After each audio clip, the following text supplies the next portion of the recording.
Most paychecks do not disappear because of one terrible purchase. They disappear because the money arrives with no instructions. Rent comes out on one day, the credit card on another, groceries happen all week, and savings is whatever survives at the end. Usually, nothing survives. Instead of trying to budget an entire month from memory, we will build a 7-step routine for the first 24 hours after payday. When these 7 moves happen in the right order, saving becomes automatic, bills stop feeling random, and you know exactly how much money is actually safe to spend. To make this system work, you do not need 7 different bank accounts. A simple, effective structure uses just 3 destinations. First, an operating checking account, where income arrives and standard bills leave. Second, a strict emergency savings account, reserved only for true emergencies. And third, optional sinking funds to hold cash for predictable, irregular expenses like car repairs or annual insurance premiums. Payday naturally feels like a financial reset. The checking account balance rises, financial pressure drops, and spending feels safer. But the purpose of this routine is to intercept that feeling.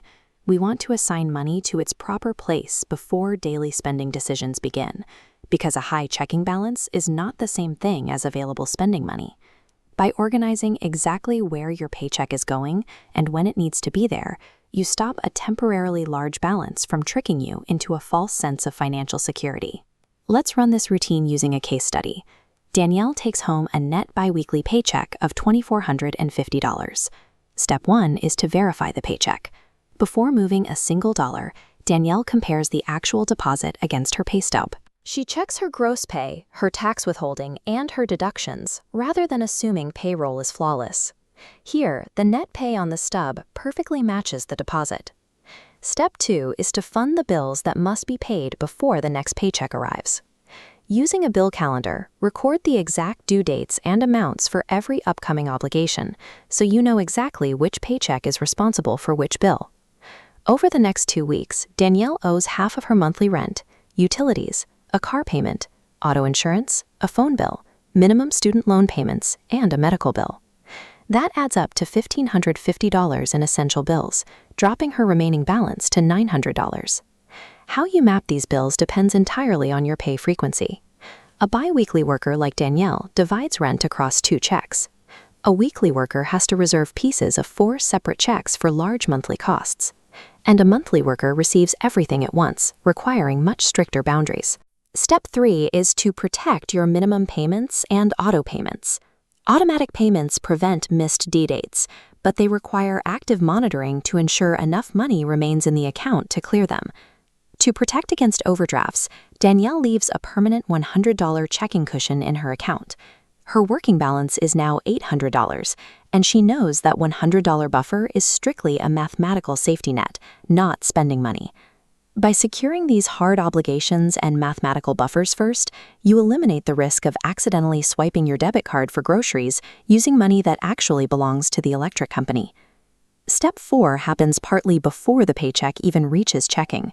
You need to review your workplace benefits to verify that payroll deductions, like health savings accounts or 401k contributions, reflect your current priorities. For 2026, the general employee contribution limit for most 401k plans is $24,500, but capturing an employer match must always be balanced against affordability. A retirement contribution that forces you to add new credit card debt just to buy groceries is not sustainable. Danielle confirms her 401k contribution was already correctly handled by payroll. Since it never entered her checking account, it requires no further deduction from our running tally. Step 5 is to pay yourself automatically. Transfer money to your emergency or sinking funds immediately after payday. Strict consistency here is much more important than choosing an unsustainably large amount that you will just have to transfer back a week later. Danielle has automated a total of $275 in savings. She splits this into $150 for her emergency fund, $75 into a car repair sinking fund, and $50 for annual expenses.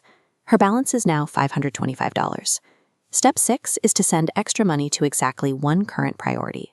Trying to send small amounts toward 10 different goals makes progress invisible. Pick one specific debt target or one specific savings stage to attack aggressively. Danielle's primary focus is high-interest credit card debt.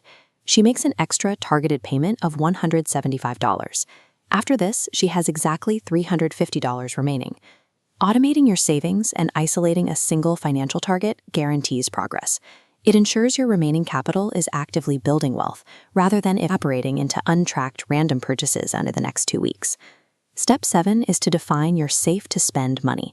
This is the exact remaining balance strictly reserved for variable day-to-day spending. Because you have already secured your obligations and goals, you can spend this number without worrying about missing a bill. Danielle takes her remaining $350 and assigns it to her variable categories.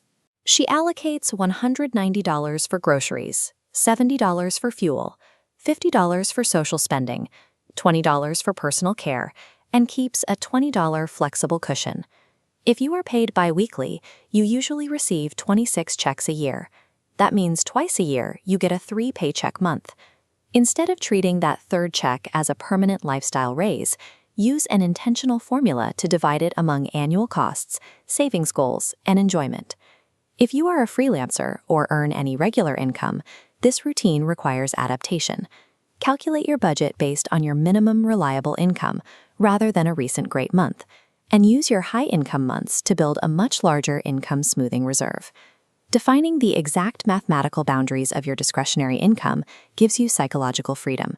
You know exactly what is available to spend on enjoyment without experiencing financial anxiety.